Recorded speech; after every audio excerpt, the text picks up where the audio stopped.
자, 오늘은 사도행전 4장 32절부터 5장 11절까지 사랑의 공동체를 파괴하는 것이란 제목으로 하나님의 말씀 증거하겠습니다. 오늘 본문에서는 신약 성경 전체에서 가장 아름다운 사랑의 공동체가 등장합니다. 그러나 곧이어서 5장에는 이 공동체를 파괴하기 위한 탐욕, 위선, 거짓이 등장하죠. 먼저 이 공동체, 이 아름다운 이 초대교회 공동체에 비교할 만한 두 가지 공동체의 패턴이 있어요. 첫 번째는 가나안 땅 입성할 때 입성을 앞둔 이스라엘 공동체의 모습, 그리고 새롭게 탄생한 초대교회 공동체의 두 개의 패턴을 비교해 보겠습니다. 이제 모세가 죽고 부활하고 승천하죠. 여기는 예수님이 죽으시고 부활하고 승천합니다. 이어서 제자 여호수아가 그 뒤를 이어서 이제 가나안 땅 들어가게 준비를 하고, 여기 12제자 사도들이 준비를 하죠. 요단강을 건넙니다. 이 건너는 기적은 이제 침례 패턴과 동일해. 물에 들어갔다가 나오는 거거든요. 오순절에 성령의 침례를 받죠. 그리고 하나님의 능력으로 여리고성을 무너뜨리고, 복음의 능력으로 예루살렘을 무너뜨립니다. 영적인 거죠. 실제 무너진 게 아니고.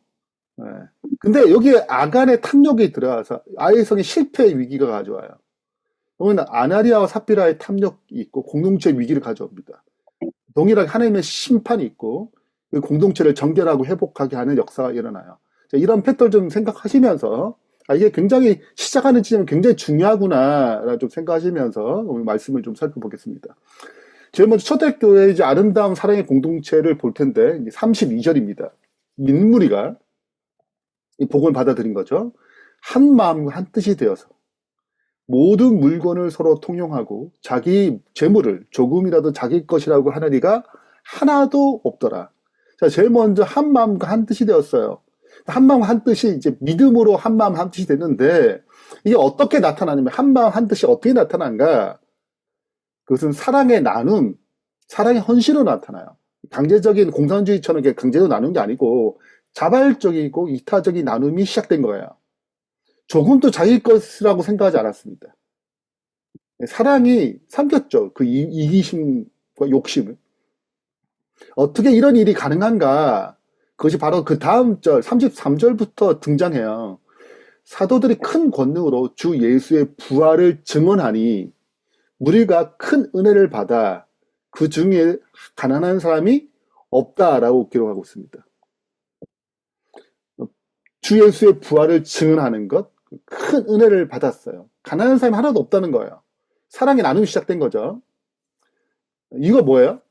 복음의 능력, 큰 은혜, 성령에 충만한 상태가 이기적이고 자기중심적인 마음을 다 깨트리고 하나님의 사랑과 은혜에 압도되어서 자기 소유를 다 내어주기 시작한 것입니다.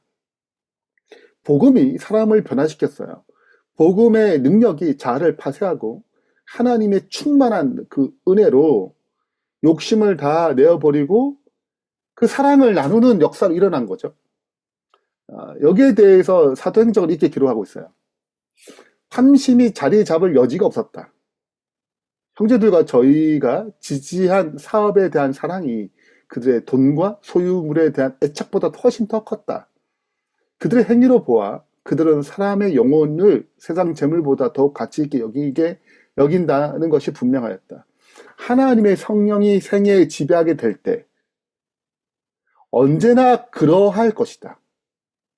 탐심이 자리 잡지 못한다는 거죠. 그들의 마음에 그리스도 사랑에 충만한 사람은 성령에 지배될 때 복음의 능력이죠. 우리를 위하여 가난하게 되셨고 그분의 가난함을 통하여 우리를 부유하게 하신 그리스도의 모본을 따르게 될 것이다. 자, 이걸 정리하자면 이 사랑의 공동체, 이 초대교회 가장 아름다운 공동체의 세 가지 특징은 첫 번째, 가난한 자가 없다는 거예요. 왜? 사랑의 헌신이 일어났거든요. 바나바를 대표로 예를 좀 들어서 등장하지만 전체적으로 그 사랑의 행동으로 말미암아 필요를 채우는 공동체로 말미암아 가난한 자 다 충만한 나눔이 일어났습니다. 이유가 무엇입니까? 복음의 능력, 성령 충만함, 그 은혜의 충만함이 이기적인 모든 것들을 깨뜨리고 연합하고 나누고 돌봄의 역사가 일어났어요. 우리가 이런 공동체를 갈망해야 되죠. 그리고 우리 마지막 때 반드시 재현될 공동체이긴 합니다. 왜냐하면 이 오순절에 일어난 역사가 늦은 빛 때 다시 일어날 거기 때문에요. 자, 여기에 뭐가 들어왔냐면 아나니와 삽비라의 탐욕이 들어왔어요. 자, 그 탐욕이 어떻게 과정이 생기냐면 첫 번째는 자기도 감동을 너무 크게 받았단 말이죠. 그리고 이 은혜 안에 들어가는데 재산을 팔고 이 공동체의 그 나눔 가운데 들어가려니까 좀 아까운 거예요. 근데 다 판 것처럼 행동했습니다. 자기가 감추고 전부인 것처럼 드렸어요. 판 것의 일부지만 전부 것처럼 속였어요. 그 위선을 베드로가 책망합니다. 내 마음에 사탄이 가득하여, 원래 성령이 가득하여 그의 마음이 이타적으로 살고 싶었는데 탐욕에 자신을 팔았죠. 결국 하나님을 속이고 심판을 받게 됩니다. 그 완고한 위선이 결국은 그들을 죽음으로 이끌었어요. 그리고 온 교회가 두려움으로 하나님에 대한 경외감, 또 죄에 대한 경각심을 갖게 됩니다. 아나니아 삽비라는 어떤 재산을 팔아 그 수입을 주님께 드리고 사역하였다. 그 후에 아나니아 삽비라는 탐욕의 감정을 이기지 못하여 성령을 푸시게 하였다. 그들의 사역을 이행하지 않기로 결정하였다. 그러나 그들은 가난한 형제를 돕기 위하여 그들의 소유를 나눠준 사람들이 신자 중에 크게 존경받는 것을 보았다. 그래서 그들은 고의적으로 재산을 팔아 그 모든 수입을 공공기금으로 바치는 척하면서 실제적으로 큰 몫을 따로 떼어두었다. 이리하여 그들은 공공자금으로 그들의 생계를 유지하고 동시에 형제들의 존경을 크게 얻고자 하였다. 그러나 하나님께서는 위선과 거짓을 미워하신다. 아나니아 삽비라의 죄는 첫 번째 탐심을 시작했습니다. 또 생각해보니까 칭찬받는 거 보이는 거예요. 그래서 그렇게 꾸미고 싶었어요. 아닌 것처럼. 진짜 뭐 신앙이 있는 것처럼. 인정을 받고 싶었으니까. 결국 그의 성령을 속이고 위선의 죄를 진행합니다. 사탄이 가득하여라고 표현합니다. 하나님께 초대교회에 심판을 내리시죠. 그 심판은 즉각적인 심판이에요. 그리고 공동체를 위한 경고를 주었습니다. 공동체의 순교성과 진실성을 확보하기 위해서 하나님 직결적인 심판을 내렸어요. 마치 아간과 똑같은 거죠. 그래서 온 교회는 거룩한 두려움으로 사로잡혔습니다. 우리 이 심판을 둘 때 대부분 이런 생각을 좀 가져요. 너무 가혹한 게 아닌가? 좀 지나친 게 아닌가? 이렇게 너무 급박한 게 아닌가? 라는 생각이 들어요. 그렇지 않아요. 첫 번째 상황이 있는데 첫 번째는 이 초대교회의 시작점이에요. 이 하나님께서 복음으로 충만한 시작점이 필요한데 이 공동체의 순교에서 진실성이 그 무엇보다 중요했습니다. 근데 사탄의 역사였죠. 이걸 깨트리기 싶은 거죠. 아나니아와 삽비라를 통해서 이 탐욕의 죄를 집어넣고 싶었어요. 너무 강력한 이 초기 교회의 공동체가 빠르게 무너지길 원했습니다. 하나님 이것을 둘 수 없었어요. 그래서 하나님께서는 이 초대교회의 순결성과 진실성, 그 사랑의 아름다움을 유지하기 위해서 경고하셨습니다. 죄가 어떤 것인지, 위선이 얼마나 무서운 것인지 경고하셨어요. 그래서 온 교회가 거룩한 두려움으로 사로잡히게 됩니다. 그래서 교회는 건강한 경외감을 생겼어요. 거룩하신 하나님 앞에 자신을 살피게 되고, 죄는 숨기면 안 되는구나. 하나님 다 아시는구나. 고백하게 되고.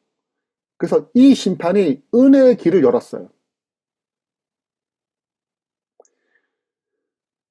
아나니아 삽비를 생각해보면 여러분 밝은 빛은 분명한 축복이 있어요. 왜냐하면 더 풍성한 열매를 맺게 해요. 그러나 밝은 빛 가운데 거절한다는 건 더 악한 마음을 먹어야 돼요. 그렇게 되면 더 악한 마음 먹게 되면 실은 그 결과가 더 두렵습니다. 더 위험해지죠.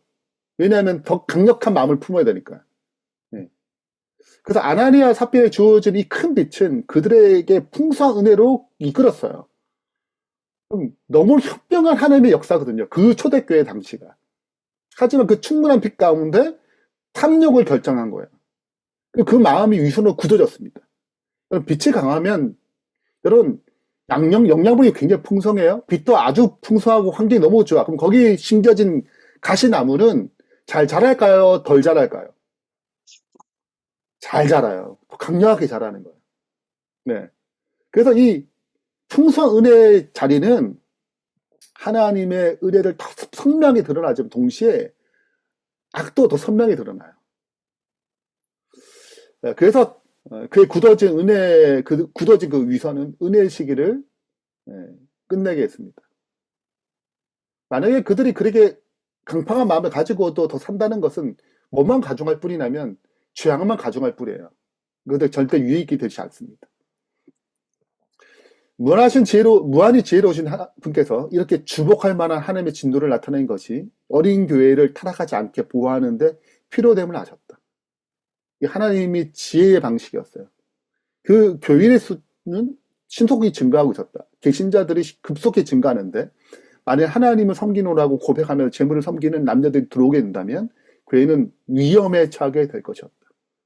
이 심판으로 사람이 하나님을 속일 수 없으며 또 하나님께서는 마음에 감추어진 죄악을 찾아내신 분으로 만홀히 여김을 받지 않으심을 증명되었다. 이것은 그들로 허위와 위선을 피하고 하나님 것을 도둑질하지 않도록 주의하라고 교회에게 주신 한 경고였다. 자, 우리 말씀 마무리하면 두 가지 길이 있습니다. 하나는 복음의 능력을 체험하는 거예요. 자아가 파쇄되고 그 은혜에 자아가 삼킴바 되고 그 사랑과 진실의 공동체가 나아가는 거예요. 서로의 필요를 채워주고 하나님의 임재가 강력히 나타나고 사랑과 기쁨이 넘치는 그런 공동체가 나가는 것입니다. 또 하나는 복음은 들어요. 여전히 형식적인 모습을 갖습니다. 자기 중심적이 버리지 않아요. 탐심과 외식의 공동체가 되는 거죠. 경건해 보일 수 있겠지만 그 내면은 거짓이 가득한 것입니다. 이 공동체는 사람의 인정을 구하고 사람의 칭찬이 필요해요. 그 칭찬 안 하고 인정 안 하면 굉장히 어려워집니다. 그 공동체는. 자기를 자꾸 감춰요. 요즘 시대가 외식의 시대예요. 얼마나 이런저런 사진을 끌어올려요. 자기 좋은 모습만 올립니다. 왜? 외식의 시대예요.